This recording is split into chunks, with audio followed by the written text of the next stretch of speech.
Committee will come to order. Good afternoon, everyone. I ask unanimous consent that the chair be authorized to declare recess at any time during today's hearing. Without objection, so ordered. Further ask unanimous consent that members not on the subcommittee be permitted to sit with the subcommittee at today's hearing and ask questions.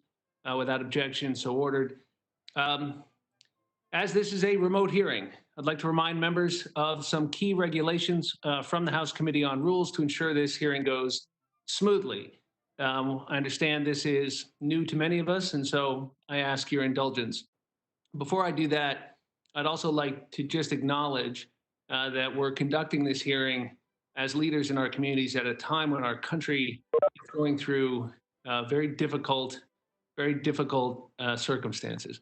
We have lost 100,000 of our fellow citizens to a terrible pandemic, and we are watching violence erupt in a major American city.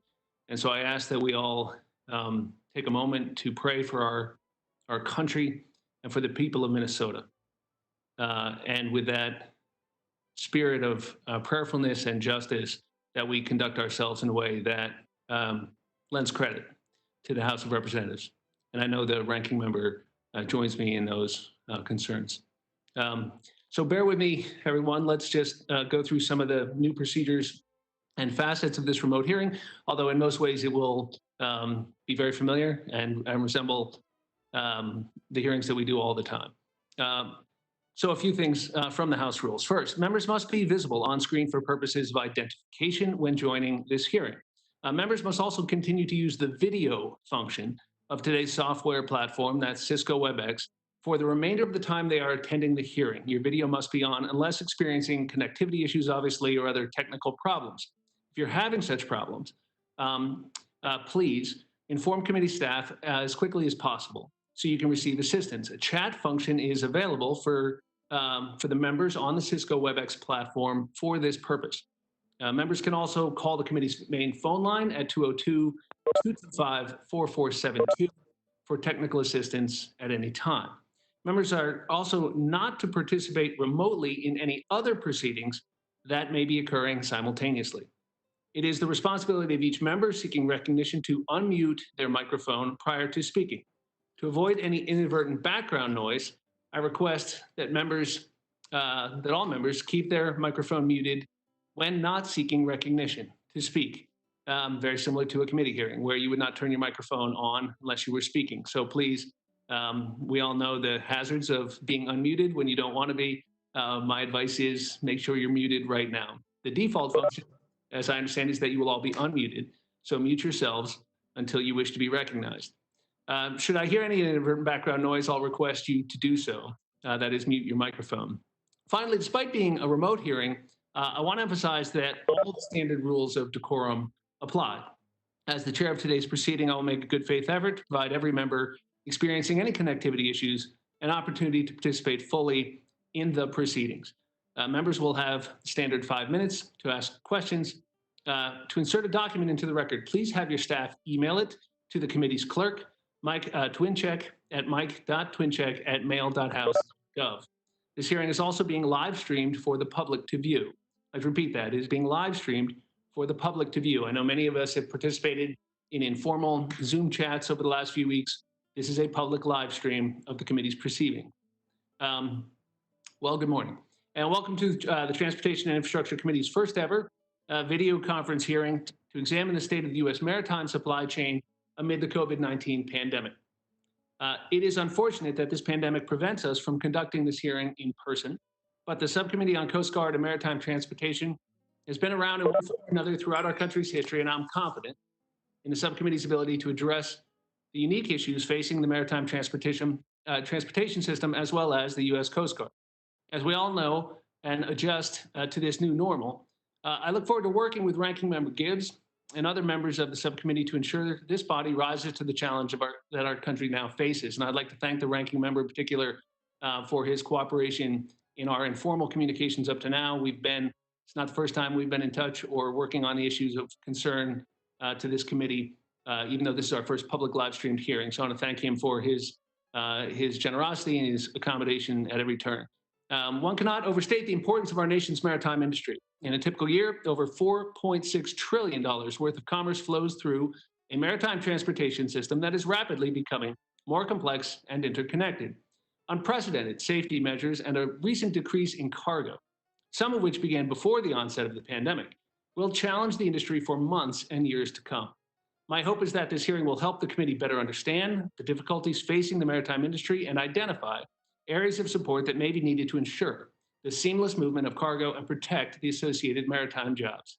The U.S. maritime industry includes four major components: the internationally traded U.S. flagged fleet, the domestic or Jones Act trades, shipbuilders, and U.S. ports. Longstanding durable maritime statutes such as the Jones Act, cargo preference, and the Maritime Loan Guarantee Program have been supplemented by more recent programs such as the Maritime Security Program, Small Shipyard Grant Program, and the Port Infrastructure Development Program. But these programs may not be enough to enable the industry to weather the current pandemic and the associated economic downturn. Unless you live near a port, the maritime industry typically goes unnoticed, even though 90% of our goods are at some point carried by water. While the industry has managed to maintain an acceptable level of service by adapting and instituting comprehensive safety measures, declining cargo volumes threaten the viability of vessel owners and operators, ports, shipyards, and the workers employed by those industries who are vital to our economic and national security. While our ports are projecting a 20 to 30% drop in business, some shipping trades are experiencing a 50% drop in cargo for the second quarter of 2020. It is unclear what the U.S. maritime transportation system will face in the coming months and years. What is clear is the need to maintain capacity across all maritime sectors. What may seem expensive now pales in comparison to the investment that would be needed to rebuild those industries from scratch. For instance, the Maritime Security Program, which supports 60 vessels and employs thousands of mariners, ensures that the Department of Defense can project force internationally. While the program currently costs $300 million per year, the U.S. Transportation Command has estimated that the cost to organically replicate the program's capacity would exceed $65 billion.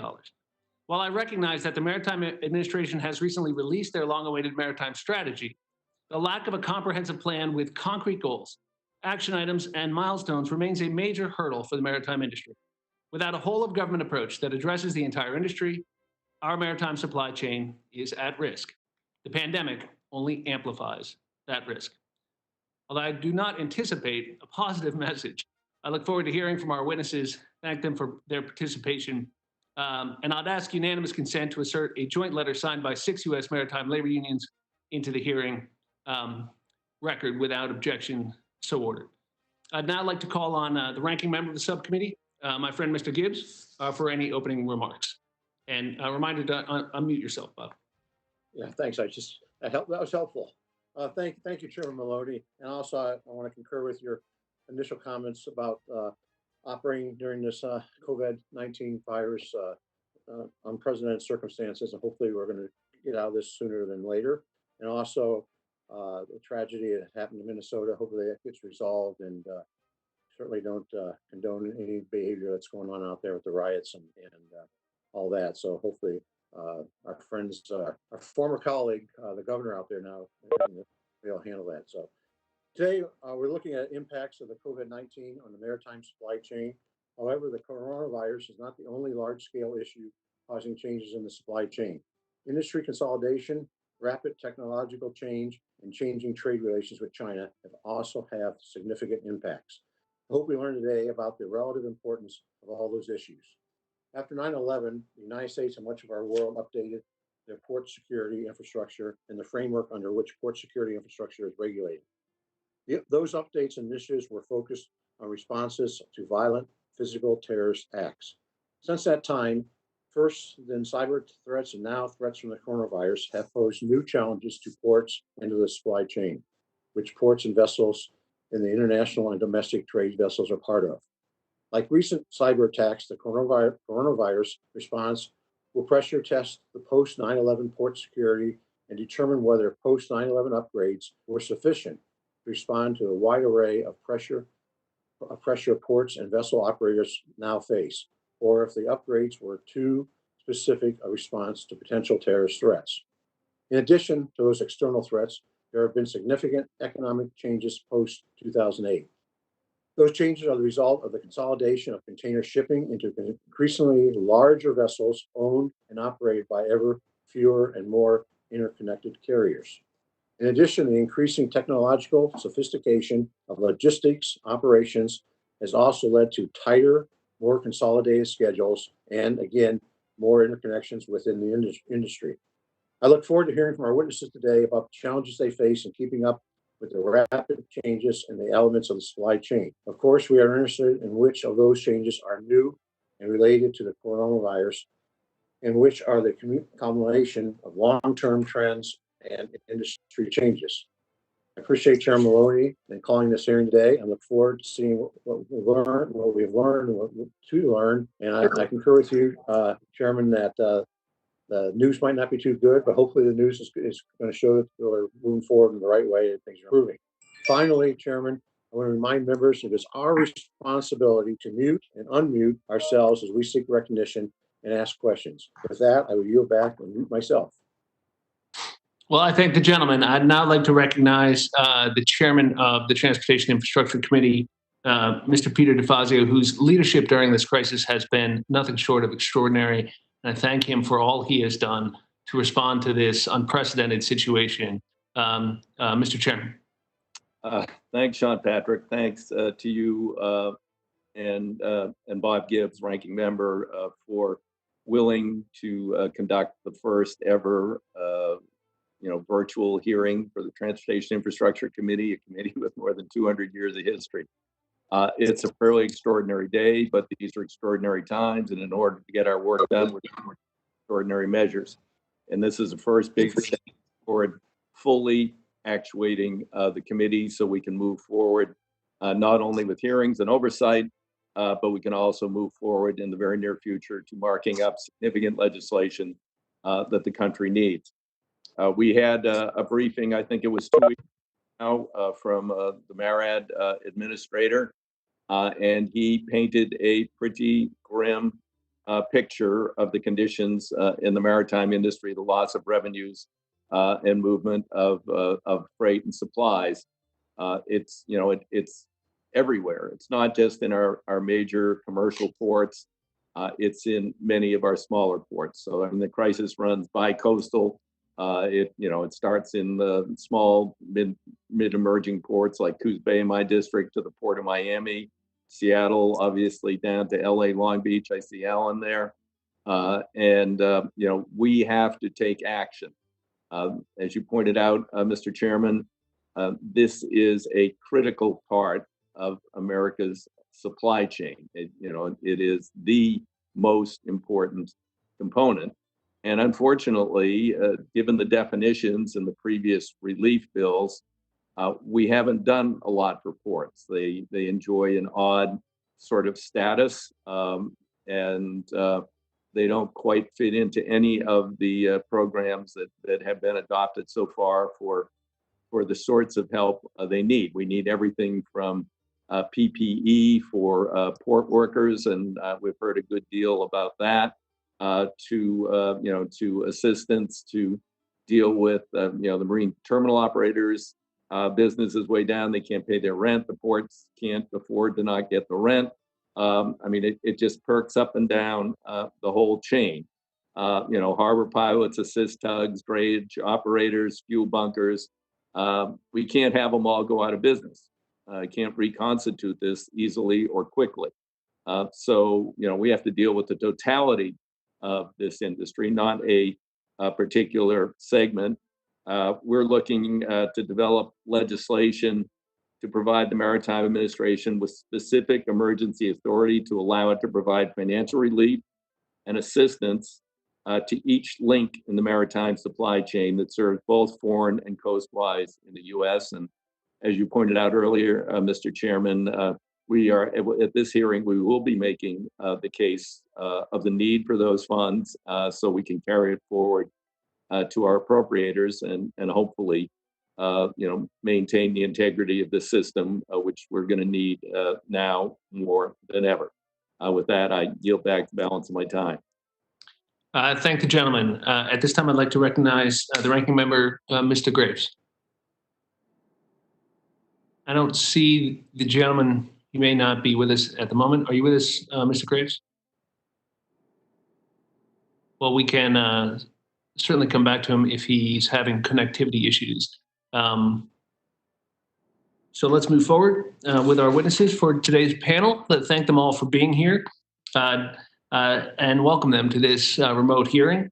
Today we are joined by Mr. Christopher J. Connor, President and CEO of the American Association of Port Authorities, Mr. Michael Roberts, President of the American Maritime Partnership, Ms. Jennifer Carpenter, Executive President and CEO, the American Waterways Operators, Ms. Lauren Brand, President, National Association of Waterfront Employees, and Mr. Eric Ebling, President and CEO, American Roll-On Roll-Off Carrier, on behalf of USA Maritime. Thank you all for being here today. We look forward to your testimony.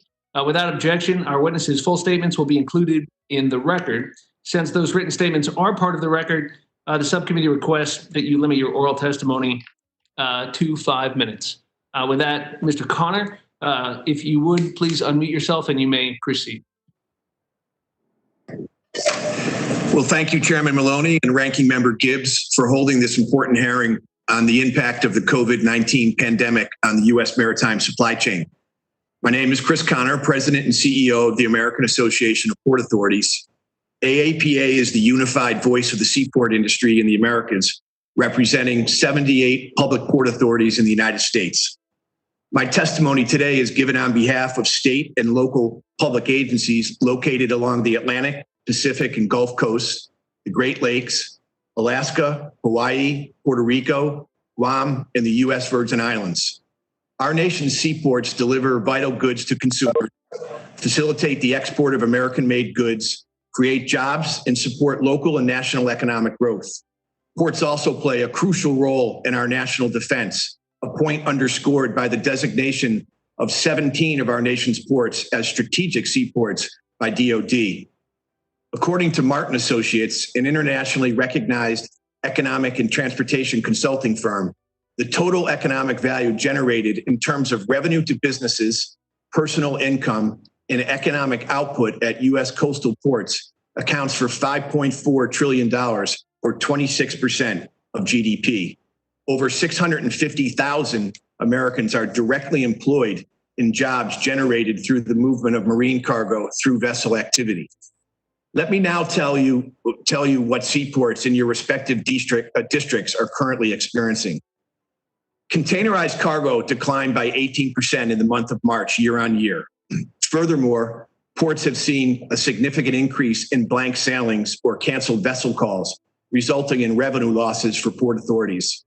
While the data are still incoming for the months of April and May, initial indications show declines of 20 to 25% year on year.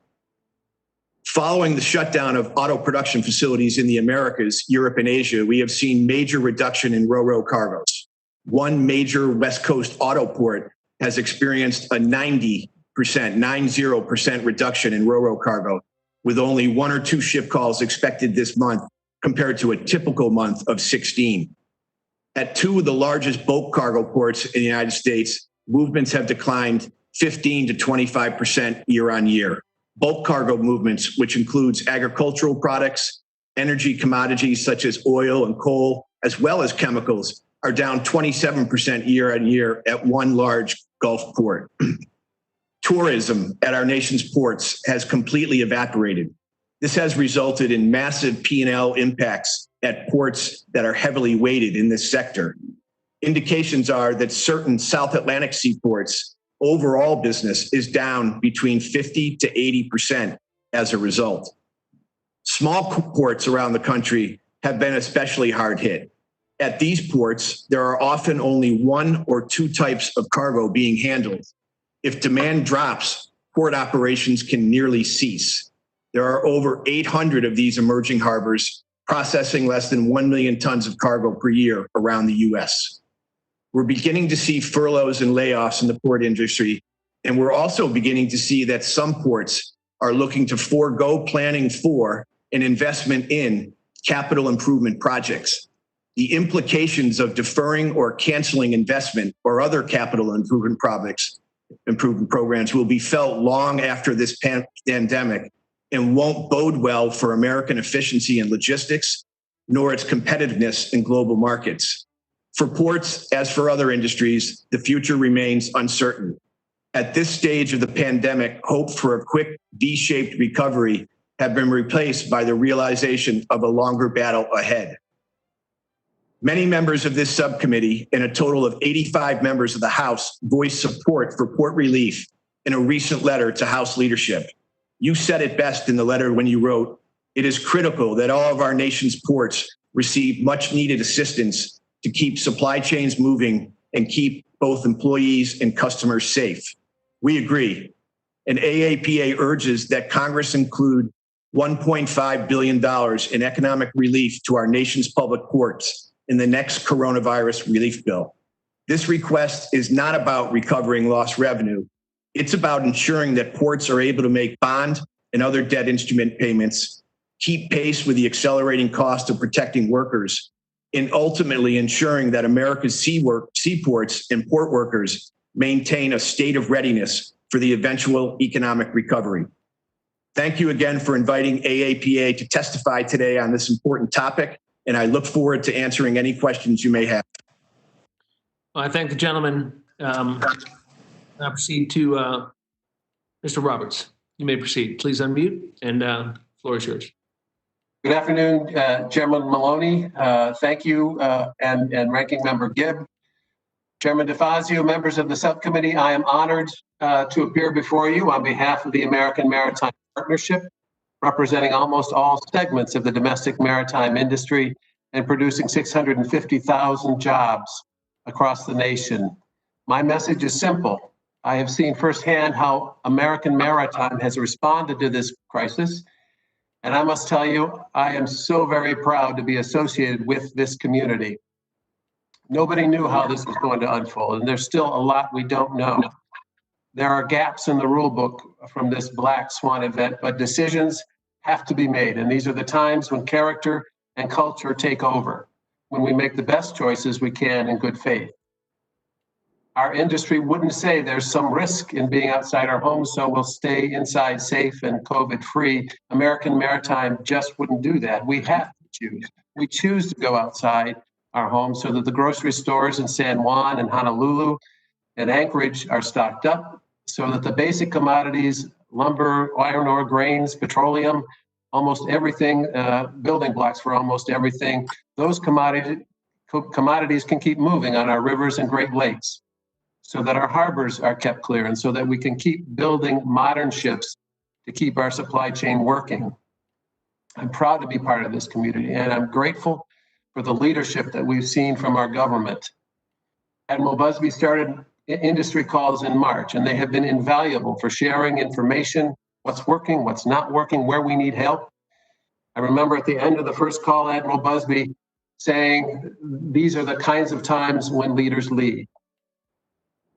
The leadership we've seen throughout the industry has been extraordinary, from the top executives to the ship captains to the line mariners who lead by setting the right example by their behavior.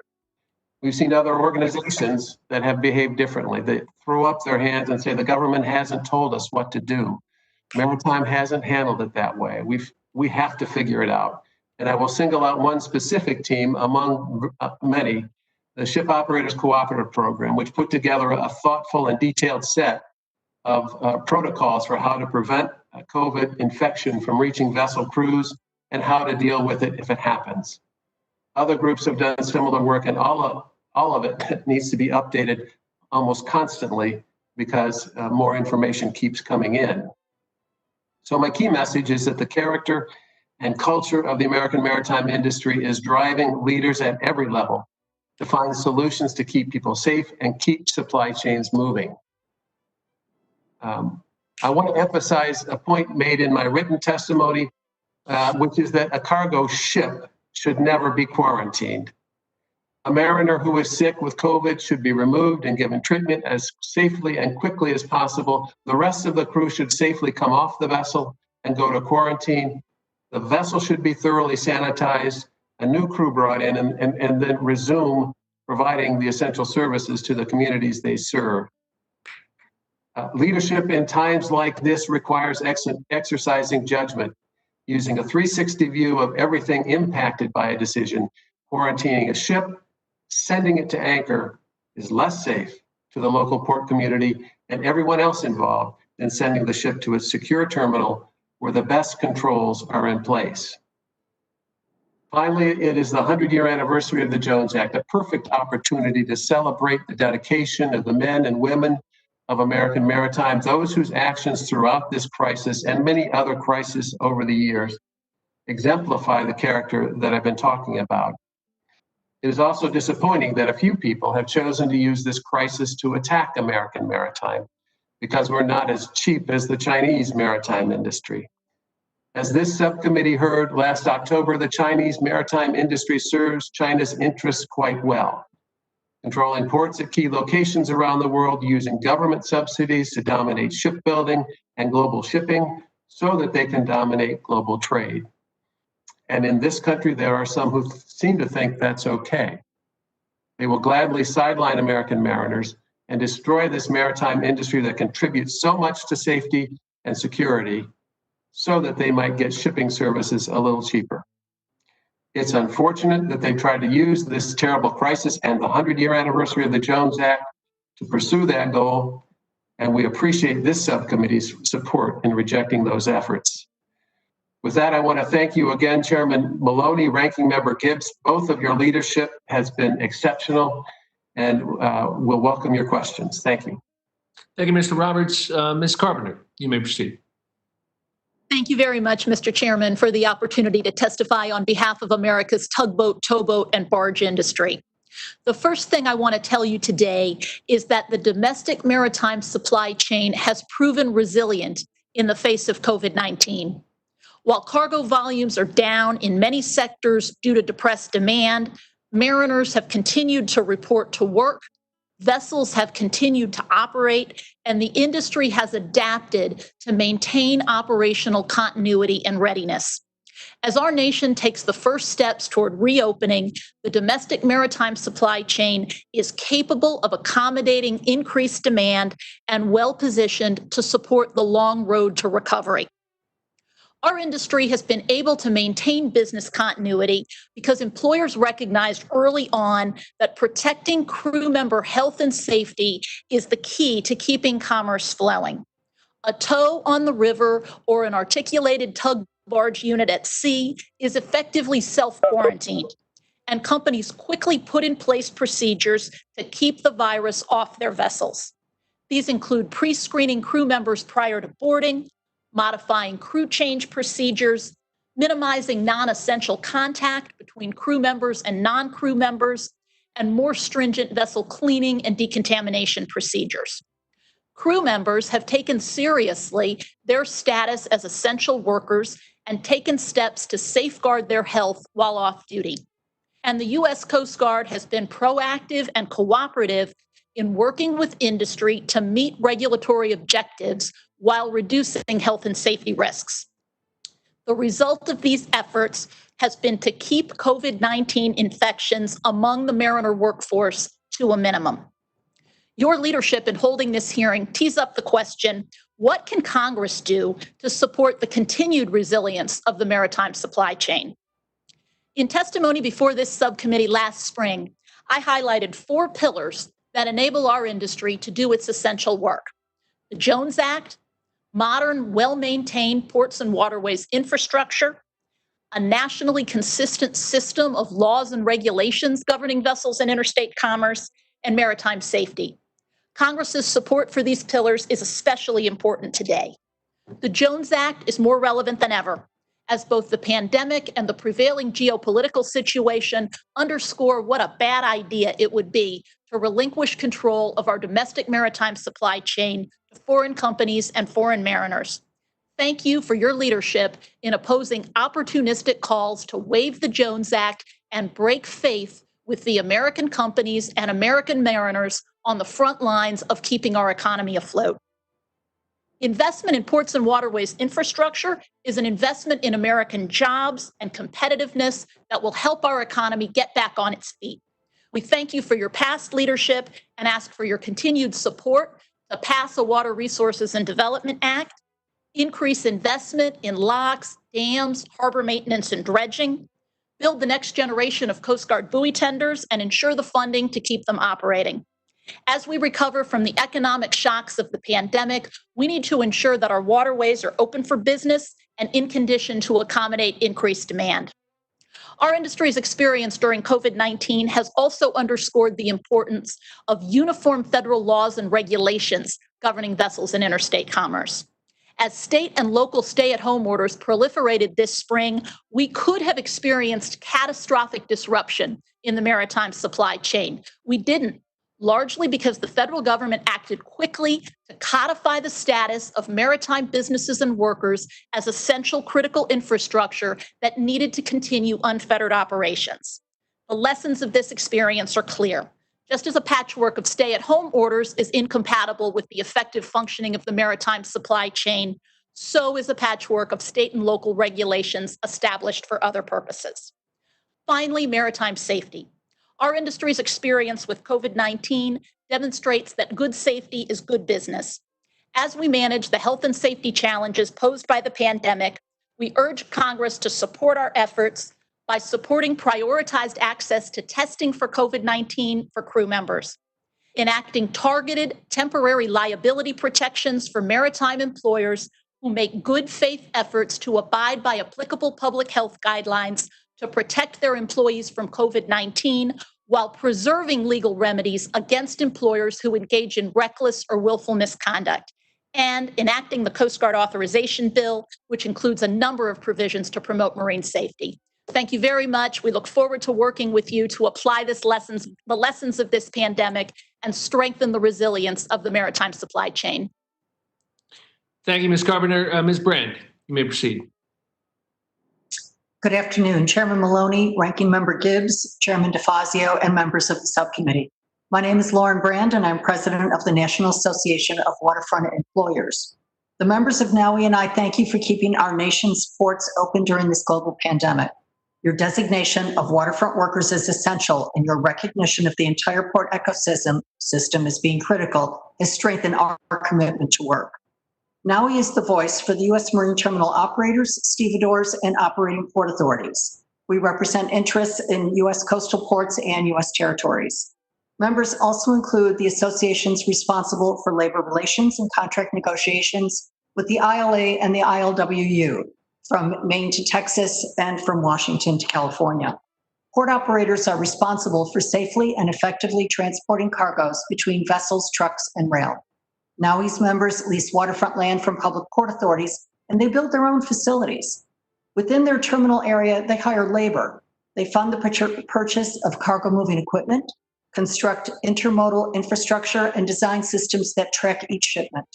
We are experiencing 4 significant COVID-19 related challenges: taking care of waterfront workers, adjusting safety protocols while continuing terminal operations, rearranging terminal facilities to accommodate new needs, and maintaining liquidity. Taking care of waterfront workers has been our first priority. Commercial supply chains for PPE and cleaning supplies are now in place. The rapid price increases experienced for PPE these past 3 months, frankly, was crippling. Next, in an effort to increase safety while continuing to work, terminal operations and protocols have been adjusted. Every aspect of each operating terminal has been taken into consideration. It is important to note that labor and management are working together to implement the best decisions and provide protections. Also, terminal facilities have been rearranged to accommodate your needs. The storage of abandoned cargoes, while only 1.5%, is expected to grow. Envision 40,000 chocolate bunnies within just one container that should have been delivered for the Easter holiday. Storage of stranded cargoes is increasing, requiring regular monitoring of units to ensure they're handled correctly. Examples of stranded cargoes include parts from manufacturing facilities, summer fashions, and automobiles. Exports are being impacted. Reduction in vessel calls to ports has resulted in higher value cargoes that pay the vessel operator more to ship being loaded first, delaying the export of lower valued items. Quarantines and the additional screening of workers under newly implemented safety protocols are having a direct impact on security duties and costs. Maintaining liquidity in the face of reduced revenues and increased costs is our fourth challenge. Examples of stressors on liquidity include the management of empty containers that are stacking up in terminals on the Gulf Coast. Now we member container yards have units in them that have not moved for months, generating a 100% decline in revenues. Another example are lease payments. Marine terminal agreements include a lease rate and a minimum annual guarantee based on volumes. As throughputs decline below normal levels, these guarantees result in increased operating costs for terminal operators. Certain COVID-related needs do remain unmet. The cost of ensuring that equipment and machinery are safe to use exceeds that of the cost of disinfectant. Added to this are safeguarding costs, such as conducting regular temperature checks for several thousand employees and visitors as they enter each terminal facility daily. No sector of freight is immune to the impact of COVID-19. Beyond freight, our members also support the provisioning of cruise ships and assist cruise passengers. Cruise ships are now accepting bookings for cruises beginning late July, and the public is responding. Marine terminal operators are strategically planning to protect employees, waterfront workers, and the guests who will transit through terminals on their way to vacation. It is the cost of all of these actions necessary to keep marine terminals open, people safe, and essential freight moving that is our problem. In conclusion, marine terminal operators, stevedoring firms, and operating port authorities remain committed to ensuring the transportation needs of the United States are met. We urge you to enact a bridge program that will assist waterfront employers and port authorities defray COVID-19 related expenses, including lease and all other expenses necessary to keep the ports open, terminals operating, and workers employed.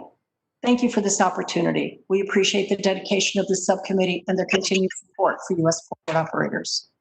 Thank you, Ms. Brand. I think that image was meant to alarm us, but I have to say, you had me at 40,000 chocolate bunnies. It's about the best image I think I've had in days. So we have one more witness, Mr. Ebling. You may proceed. Thank you, Mr. Chairman. My name is Eric Ebeling, and I am testifying today on behalf of USA Maritime, a coalition consisting of American flag vessel operators and owners, trade associations, and maritime labor, committed to ensuring that the U.S. Merchant Marine will always be available to support our warfighters, enhance our economy through trade, and provide great jobs to thousands of Americans across the country. As President and CEO of American Roll-On Roll-Off Carrier Group, a USA Maritime company, it's my honor to lead an incredibly talented team of men and women at the largest U.S. flag railroad operator. ARC has reflagged 5 new vessels into U.S. registry since 2016, including 3 vessels in 2019, and all of our vessels are crewed by American mariners and fly the American flag. The U.S. flag fleet operating in international trade primarily consists of the militarily useful and commercially viable Maritime Security Program, or MSP fleet, of 60 ships, the attendant global networks, and a mariner base of over 2,400 highly trained and loyal U.S. citizen merchant mariners that support U.S. Transportation Command and the Joint Deployment and Distribution Enterprise. It would cost the government tens of billions of dollars to attempt to try to replicate the capabilities provided. The success of a commercially viable U.S. flag international fleet is predicated on several factors, all of which must be present together. The MSP Readiness Retainer Stipend, which provides a strong base, U.S. government-generated preference cargoes that must move on U.S. flag ships, and commercial cargo, which is not required to move on U.S. flag vessels, but fills the remainder of the vessel. The COVID-19 crisis has devastated the cargo segments, thereby undermining the central tenet of the U.S. flag international fleet.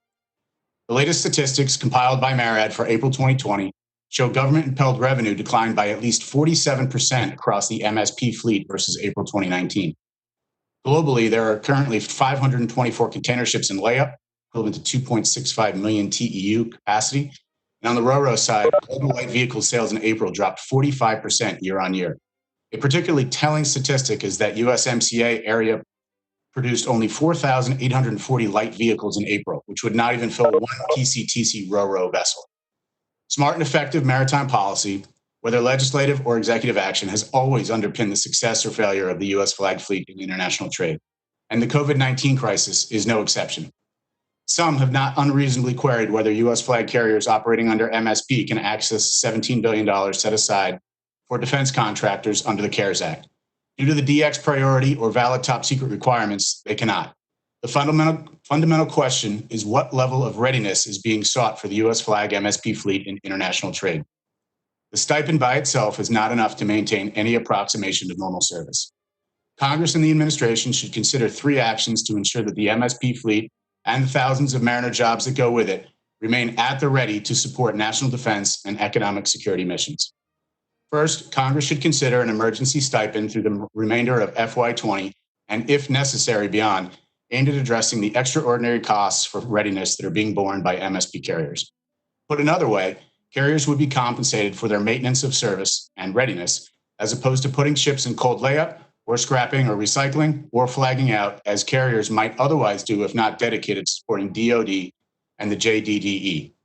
As per its previously submitted detailed proposal, USA Maritime urges Congress to authorize and appropriate $109.8 million or $1.83 million per MSP vessel for the current fiscal year, as well as to authorize $109 million for the first half of FY21 to be appropriated if needed. This is what is necessary to maintain full service levels, full employment, and minimize impacts to national security. Second, 100% of all government-owned or financed cargoes should be required to move on U.S. flag ships. It's a rather simple equation. Without cargo, carriers will not invest in ships, and without ships, there will not be jobs for merchant mariners. And without those merchant mariners, the government-owned reserve fleet cannot be crewed.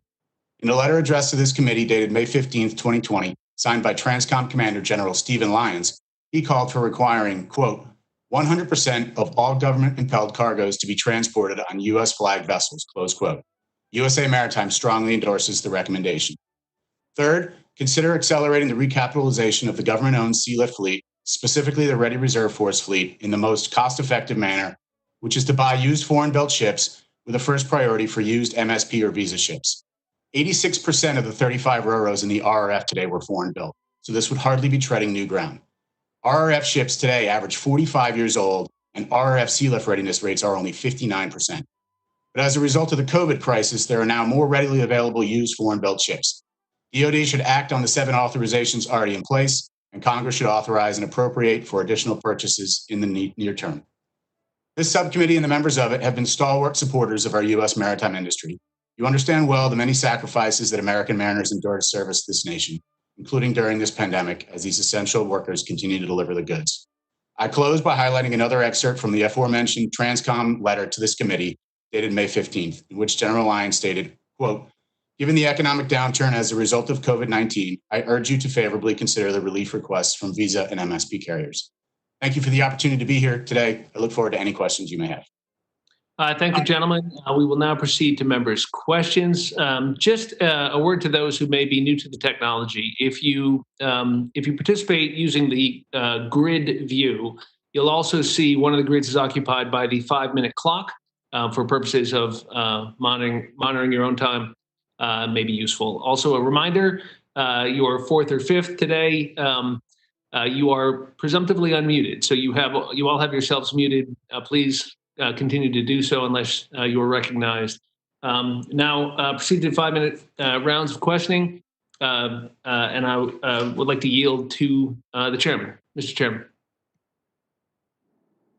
Patrick, I appreciate the opportunity to go first. To Michael Roberts on the issue of quarantining.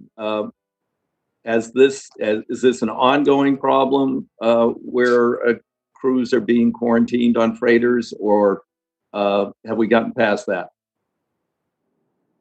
Yes, thank you for the question. It is an issue of grave concern in most markets. There was an article today about a tanker in Brazil that had been quarantined for over a month and is continuing under quarantine. That has not happened in the United States. We with the great cooperation from the maritime labor, we've had very few incidents of infection on board ships. And we've had good indications that if and when that happens, that there will be an appropriate response at the local level, that the ship will not be sent to anchor, that it will be sent to a secure terminal facility where the infected person can be taken off safely and taken to treatment quickly. The crew can be quarantined, the ship can be sanitized, and it can be returned to service. That's extremely important in certain markets where these ships provide just-in-time cargo to consumers. The concern is that is not a nationally recognized standard at this point, that we're still that there have been incidents where there was a suspected case where the ship was sent to anchor, and then you have to have the medical staff climb the ladder to get on the ship to administer this test, and it's very, very unsafe, and it's not it's not the best place to do to respond to that sort of incident. So we really hope that the Coast Guard and CDC will work together with the industry to recognize what the right response plans are in each port. Great. We'll. I think that'd be something for the committee to follow up on. That's an excellent point. Thank you on that. Thanks also for bringing up the 100th anniversary of the Jones Act. Yeah, I've been jumping on those who are looking at this as an opportunity to undermine the Jones Act, and thus far we've been pretty successful in pushing back on them. To Eric Ebling, you mentioned for RoRos, they weren't eligible for. I've run into this before. And how much money did you say was in that fund that they weren't eligible for because they aren't doing highly classified work? Yes, sir. That's the CARES Act, and there's $17 billion in the fund that is available to national defense, but U.S. flag carriers are not eligible for it because we are not under those classifications. Yeah, I think we should. I've run into that with a trucking company that does a lot of DoD work too, and I think staff will need to follow up with Treasury and see how much of that money has been committed. Maybe we need to look at modifying the rules for who is eligible and who isn't eligible if the money is just sitting there unallocated. So thanks for bringing that up. And then the last question to Lauren Brand. I'm obviously still a bit dubious about cruise lines at the end of July, but I understand they are selling tickets, and some of them do intend to sail. And hopefully they won't be populated by the people who were at the pool party and the bar in Lake of the Ozarks. So can you tell us what measures are going to be taken, particularly land side? I guess once these people sail, it's up to them. And oh, by the way, if they're flagged in Malta and they have a problem, they should call for the Maltese Navy, or if they're flagged in Liberia, they should call for the Liberians to send medical assistance. But if you would comment on what we're going to do on the land side, that would be helpful. If you can do that quickly, my time's about up. Thank you for that question, sir. I'm not prepared to answer it in completeness, and what I would like to do is get the information and submit it on Monday. Is that acceptable? Absolutely, that's fine. Thank you. Thank you. Thanks, Sean Patrick. Appreciate it. Thank you. Thank you. Reclaiming my time. I'm at this time going to recognize Mr. Gibbs. Thank you, Mr. Chairman. First of all, I'd like to say to all the witnesses, thank you for your hard work. I hear optimism to you and your leadership. You know, you've got tough times ahead, and just want to recognize you all to come and illustrate your challenges, and hopefully Congress will be able to react to some of your proposals, assistance. You know, after 9/11, the United States and much of the world, we updated our port security infrastructure framework, and mostly to focus on responses from violent physical terrorist attacks. And then, of course, we had cyber challenges, and now with the recent coronavirus response, you know, that event's going to pressure test our systems and design U.S. ports safe and secure. That added pressure will determine if existing regulatory systems are sufficient to provide ports with the broad resilience they need if these schemes are focused too narrowly on the response to terrorist attacks. And my first question is to any of the panelists, I guess, do current port safety and security regimes in the United States provide the level of resiliency necessary to protect our ports and our supply chains that rely on ports against the spread of the coronavirus from vessels to land, cyber threats, and also national disasters? And if actions which recommended we take domestically to improve our port infrastructure and supply chain resiliency against the multiple threats the industry now faces. I'm just opening up to any of the panelists. Yeah, I can take a first shot at that. This is Chris Connor, and thank you for that question, Congressman. I think cyber attacks are always a threat, and it would be a very risky response for me to be cavalier and say that we've got that mastered, because I don't think anyone ever will, and we need to stay resilient. And it's also fair to say that the distractions brought on by the current pandemic certainly may leave us compromised in some ways. Saying that, I will say that the port industry in particular spends a lot of time on that. We have a technical committee within our association that focuses on security. Some of our members are quite sophisticated and are willing to share some of their expertise with other members to better prepare them. And we also work with DHS and through CISA to make sure that we're on top of all of the risks. But there's no doubt there's increased threats at the particular time. I think it's hitting people on many levels, not just on the business level, but also on the individual consumer level with the actors out in the theater. So this is an area that gets a lot of attention from the port industry. Thank you. If I may supplement what Mr. Connors just said, the National Association of Waterfront Employers also has a security committee, and we talk about everything Mr. Connor just mentioned, and we also address drones. There's technology that's changing that frankly is frightening, and I'm not sure that we have enough protocols in place to address everything.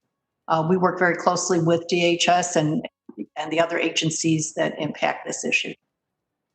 Okay, thank you. I want to go get another question in, but these COVID-19 related needs, vessel operators and marine terminals and all what you look at the long-term unfunded needs in ports due to large structural changes, what kind of money do you think we're looking at, or what are you looking at long-term?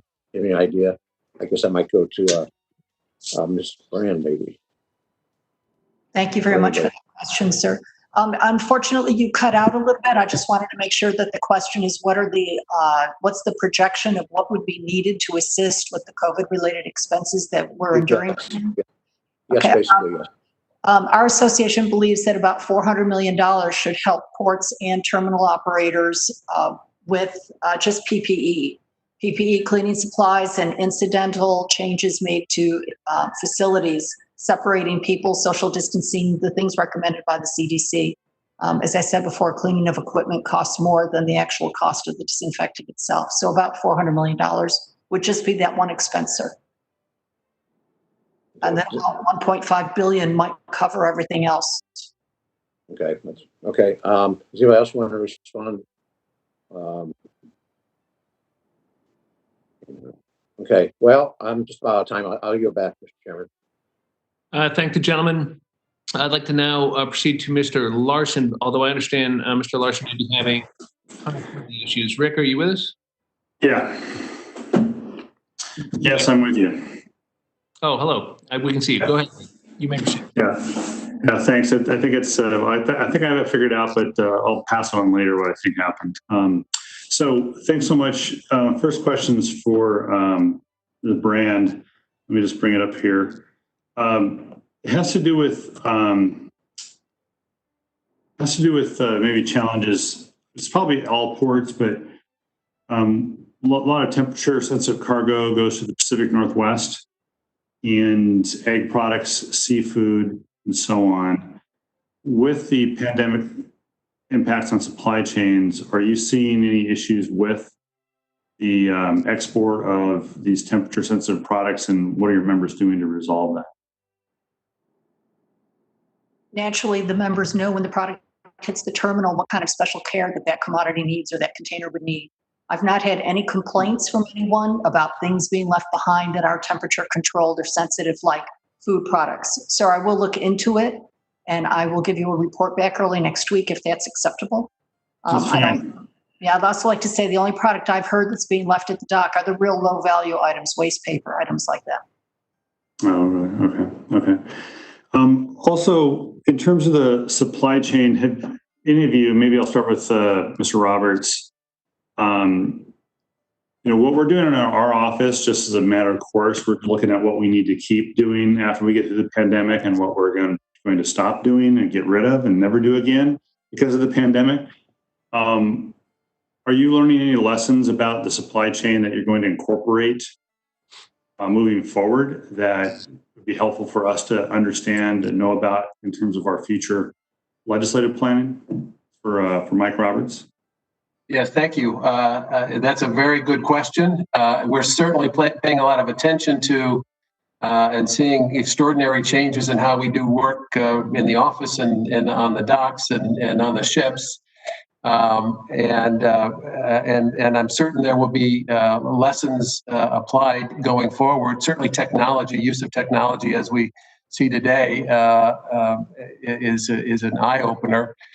In terms of how we function, but as far as the supply chains themselves, I need to think about that and get back to you. I don't have a great answer for you right now.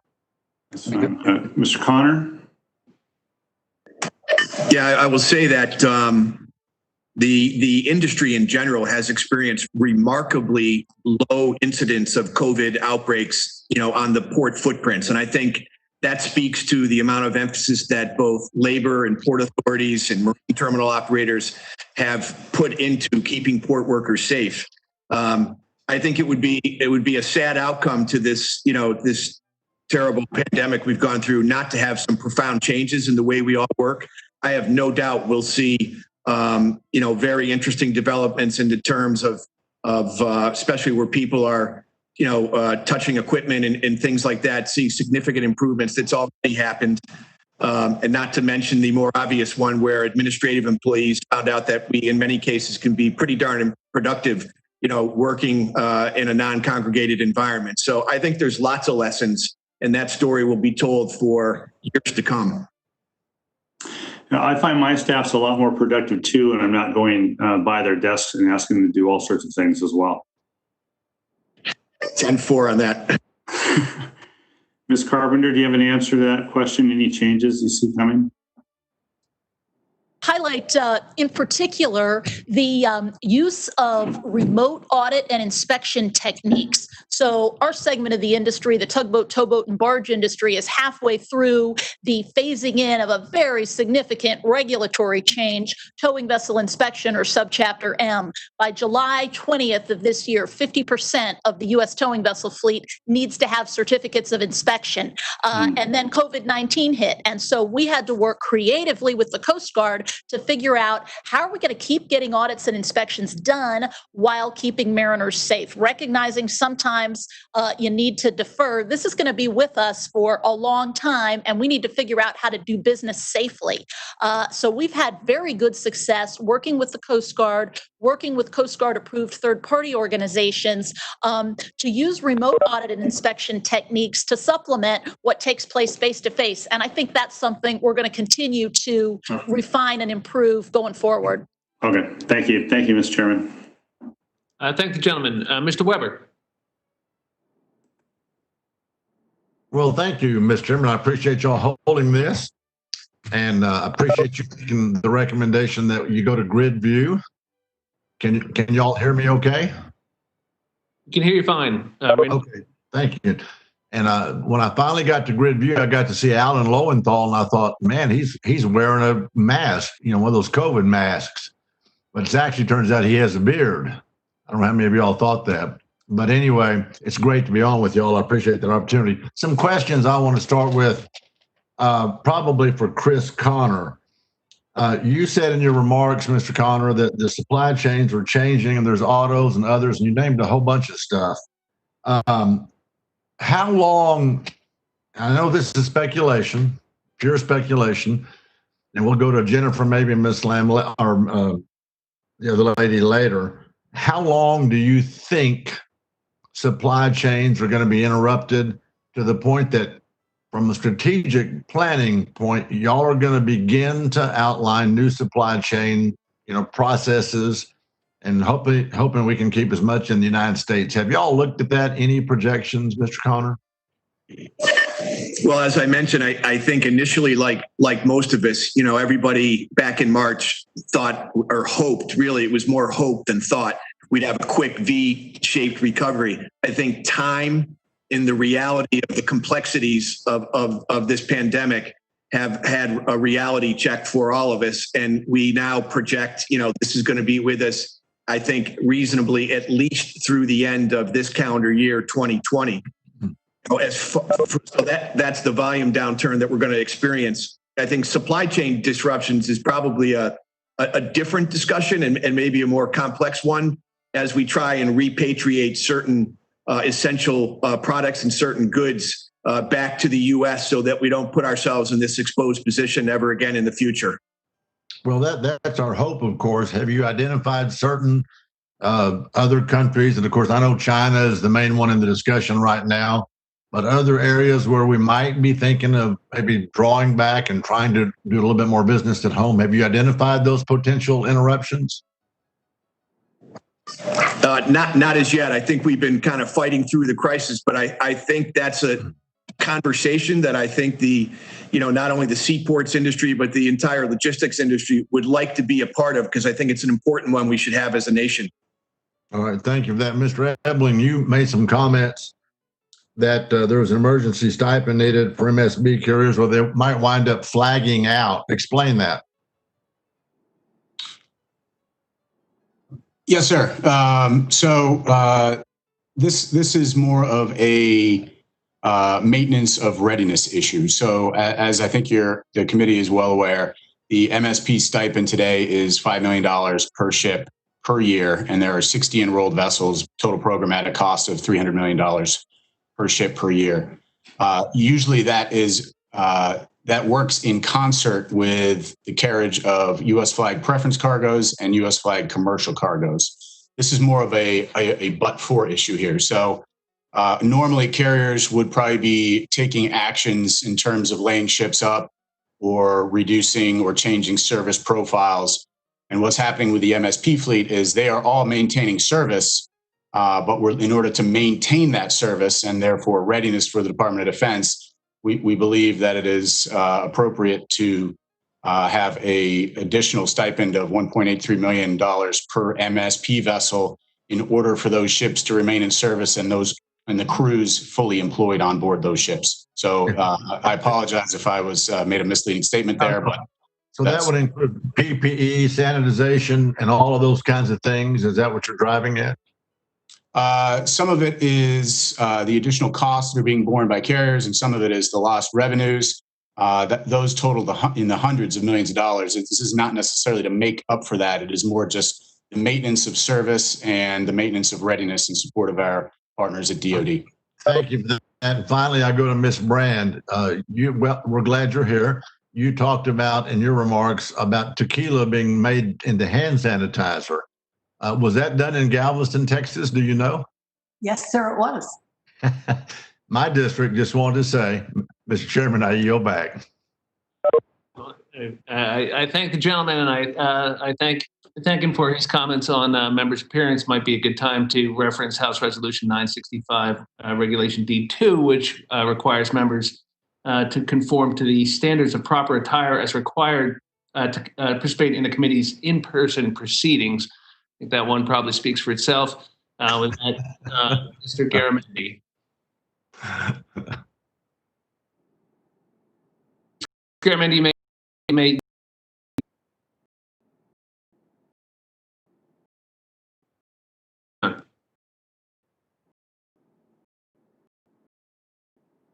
we may have lost Mr. Garamendi. I'm muted. I think you're having some kind of issue, but Yep, good. Shame should start session to address remark from the Senate, but fits where I got it. we're for appropriate schedule. You may proceed. Cover a couple of different issues. First one is for I just in this week, special districts provide essential services act. We have a big co-op. It is specifically designed that you spoke to about ports not being able to participate in the CARES Act and recently able to participate in the Heroes Act either. I represent 237 special districts ranging from fire to port. I want to really ask Connor if the American Association of Port Authorities would consider support, so I might provide the necessary support to this testimony. And the answer is resounding yes. My staff has made aware of that legislation and is channeled to necessary funding on that. And I know 50 colleagues, so this is my opportunity to give you a head to get on. Mr. Thal, specific, I don't know yet, but you represent sports districts, keeping that in mind. My next goes to Eberling. You referenced 3 things that need to be out in specific, some in the NDA, and I, Mr. Chairman, supposed to be a coast with a law specific with regard to we're now working on the NDA to be very confident of cargo Americans. I think you are aware of this. I would supporting to recall. I agree. Every swab and every other thing from the military beyond American vessels. Familiar with that, and are you in support of that effort? Yes, time is familiar with that. We are sort of a percent cargo for all government impelled cargo. The other issue you spoke to is I hope to be able to put that into the NDAA, possibly into the Code bill, dealing with the stipend to keep the ship program.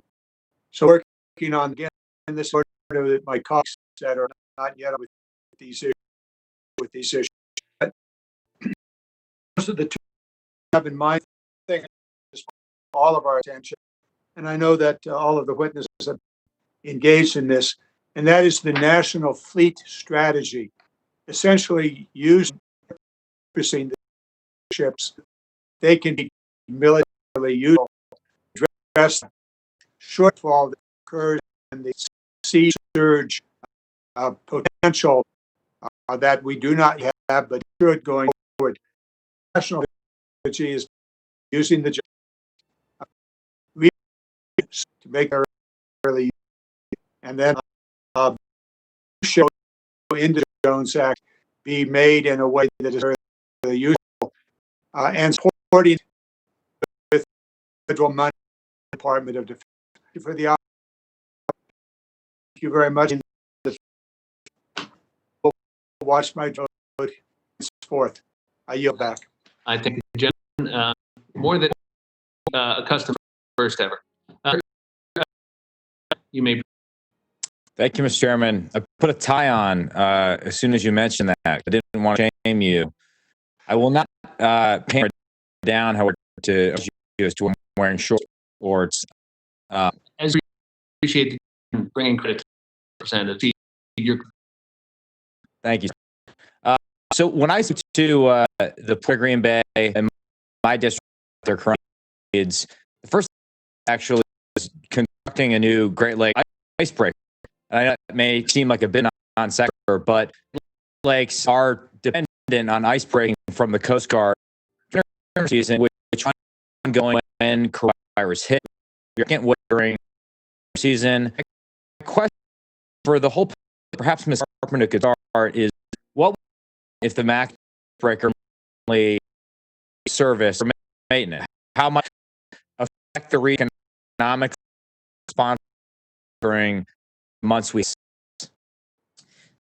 very much comment question we would world to key needs while we've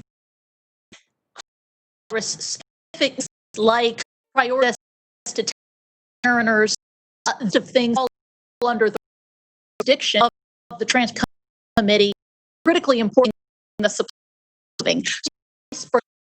buoy ending, passage of Coast Guard bills for the thing that need to happen now more in order that we don't think up recovery as it's getting for your leadership committee attend needs. And I'd ask any of our icebreaker needs, please. I will move final question.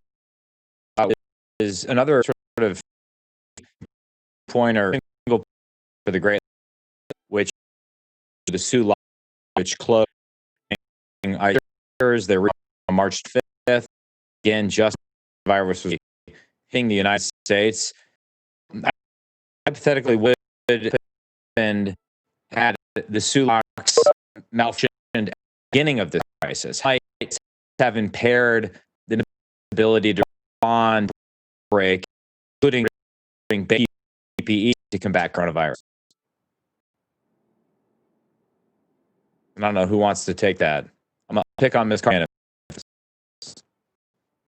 Sure, Congressman, which is would have been disruption because of coronavirus, layering on top of that waterways infrastructure failures, ability to of manage functions that enable the supply chain to function, pandemic or not, is just, those are problems that we ill afford, and especially now.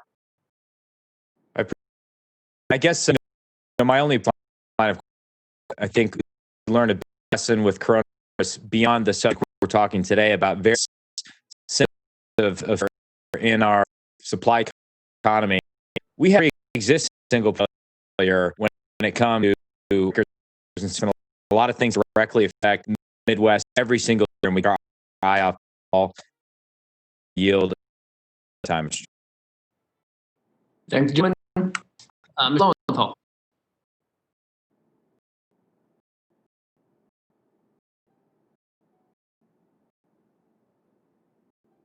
Mr. Lowenthal, I think you may be having connectivity issue. Can you hear us? You're cutting out, Alan. Need to Can you hear me now? I believe you proceed. Go ahead, Alan. Give it a shot.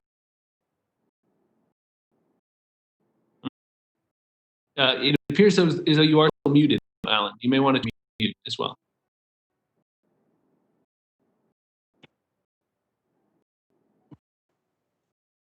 Very well. I think we'll turn to Mr. Lowenthal. The order that brings up the next in be Brown. Alan, if you join us for we can restart. Go ahead, Anthony.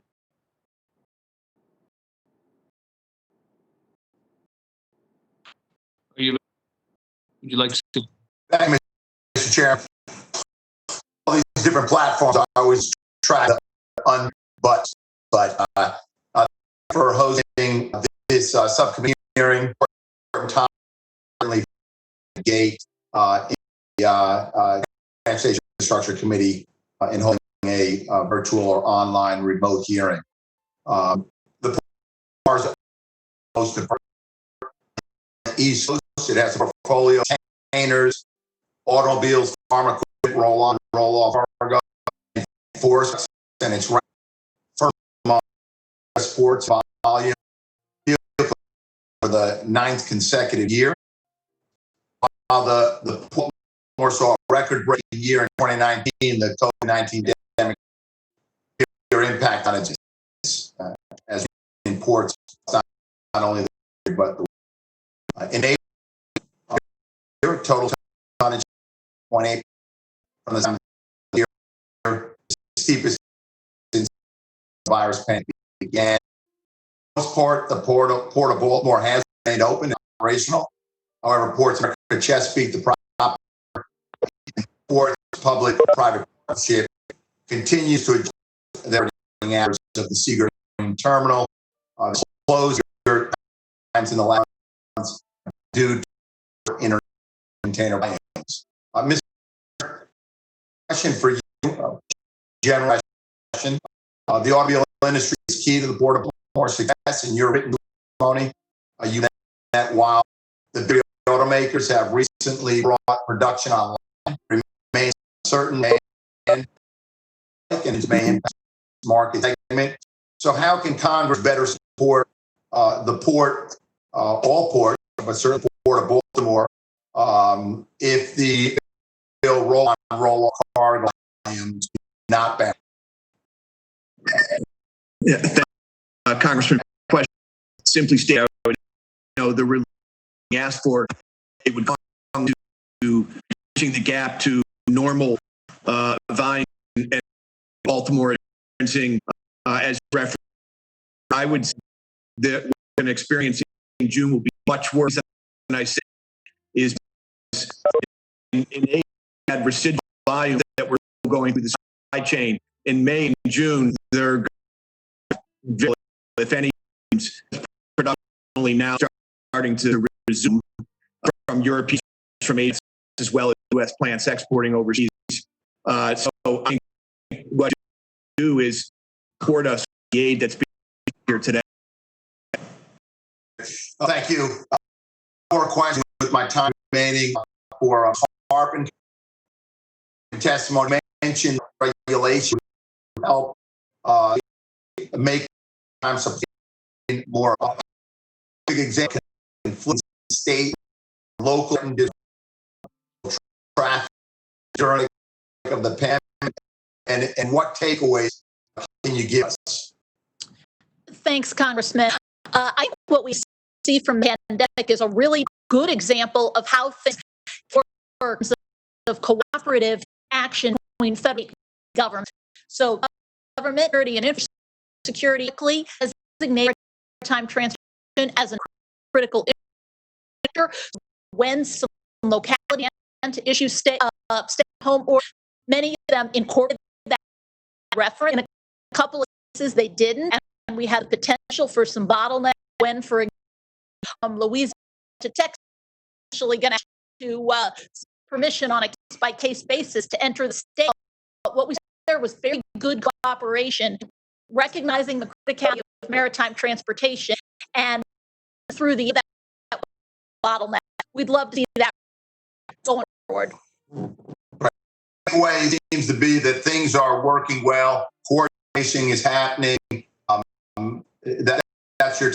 I think the takeaway would be with as it and the states can work together, but we will have a problem. The federal government had first said is essential. Excellent. Thank you, Chairman. I yield back. And if we have Mr. Lowenthal back with the Mrs. Chairman and Member Gibbs, and thank you to all witnesses for taking the time to meet with us today. Considering the difficult circumstance we have all together, punching all right button is essential for our economy. And in southern West Virginia, the Huntington State Port District is one of the largest, plays essential, connected vast resources of the rest of the world. The COVID-19 pandemic threatens, and Congress must do what it can to make sure that it can be repaired now and stronger for this challenge. While many Americans have the ability to work from home during this pandemic, the maritime industry has been hard at work ensuring that the United States has all the goods it needs to weather the crisis. I personally want to thank you all and the workers in the maritime industry who have put themselves at risk to make sure that we have PPE, foods, material, and have been able to continue to stock our shelves and get the indoor that most Americans do need. And I want to say thank you. Carpenter, what regulatory actions can Congress take to alleviate burdens on vessel operators and help them focus on maintaining their operations? Very much, woman. You a specific example bill that has already passed and was referred by the subcommittee. There is a card auction bill that would suspend the imposition of vessel inspection use fees. The code promulgates structure favorable.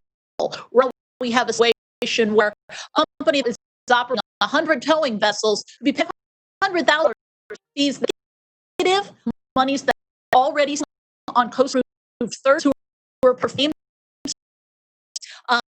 And those also serve to disincentivize towing safety management option.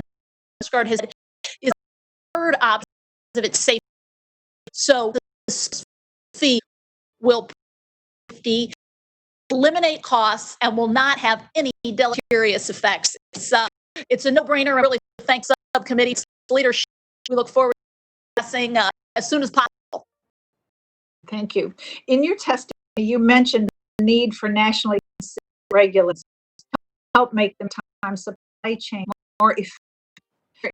Any specific examples of state or regulation that you just of vessel during? Thanks so much. And as I mentioned, responding to Congress's question, we really saw a very good example during the pandemic of keeping maritime supply chain. The federal government exercised leadership, and then the states were able to work with to address specific needs in the Texas example that I gave. I think that is a model that we really need to look to elsewhere, because just as a patchwork of stay-at-home orders could completely block substituting of the supply chain, so could a patchwork of state local regulations established in, or so the federal government taking assertive action to ensure we have nationwide standards that are high, that protect the environment, that work, give states confidence, effective floor. I think it's first where there are specific, we've been ready to work together to ensure that met. Again, federal to start there. Sound positive, and that makes me feel good. Thank you. Roberts, in your time, you mentioned various concerns for the domestic shipping industry. Can you explain further some of the challenges that domestic, particularly maritime, face during the crisis? Yes, thank you for that question. The industry generally has risen to keep the supply chains open and moving, and doors stop on. The challenge, it's hard to put your on it, but the focus has we do they have to ship, do their jobs. And when we to do that, we have to do everything we can to try and make sure they're safe. So access to testing has been a top priority, and we're making progress there. There's been misunderstanding about how prioritized see progress there. The knowledge of doing more tests will get us out of this sooner or later. But that's the large issue that we're dealing with. The testing. Yes. Okay. Thank you much. I yield. Thank you. I'm going to give Mr. Lowenthal an opportunity, although I'm afraid he may be experiencing the issues. Alan, I need to unmute. Lowenthal. Right. And then we'll move to Lamb. Mr. Lamb, you're recognized for 5 minutes. Mr. Chairman, and I actually have a question, and so if Dr. Lowenthal comes back, we can certainly give him the time. I have a question for Ms. Carpenter about infrastructure for the inland water. One thing we've really advocated for is a change in the federal cost share to allow the federal government to pick up a greater share of the tab for these big projects. In my area of Pennsylvania, we have some projects been going on for a long time, and some that have been getting delayed for a really long time. Kind of like just a few spots down the list of priorities. Would you address to like a 25 cost share that could some of these problems and how we might be able to the way we're doing, kind of put people back to work at once. Absolutely, Congressman. I want to thank you personally for your leadership and support on inland infrastructure. It's so important to our industry. And as I said in my test, it really is an investment in competitiveness of the nation. So the example that you the cost share for construction and major rehabilitation projects on the waterways system from its current 50% treasury, 50% inland water trust and in-paid user fee to say 75% treasury, 20. I had a lot of 80-20, but I like that better. If we can work together to get that done, that would be fantastic. What this will do is it will expedite the projects so important to getting goods to market, increase competitive, not just vessel owners and operators, the American ships who depend on those. Going to be putting more into the system now, allows us to get the job done, really saves money over time. And again, it's an investment in America just throughout the system, from workers who are constructing the infrastructure structures to the mariners on vessels, to the shippers at the plant lines and factories and farms who's to market. So thanks so much for this subcommittee. This committee has done. Really look forward to working with you to make some positive change there. Thank you very much. I don't think people make the connection for workforce benefits, but I on with a lot of our local unions, lock-in work is a huge of work for the same groups of workers that do things like road and bridge work. And I don't think people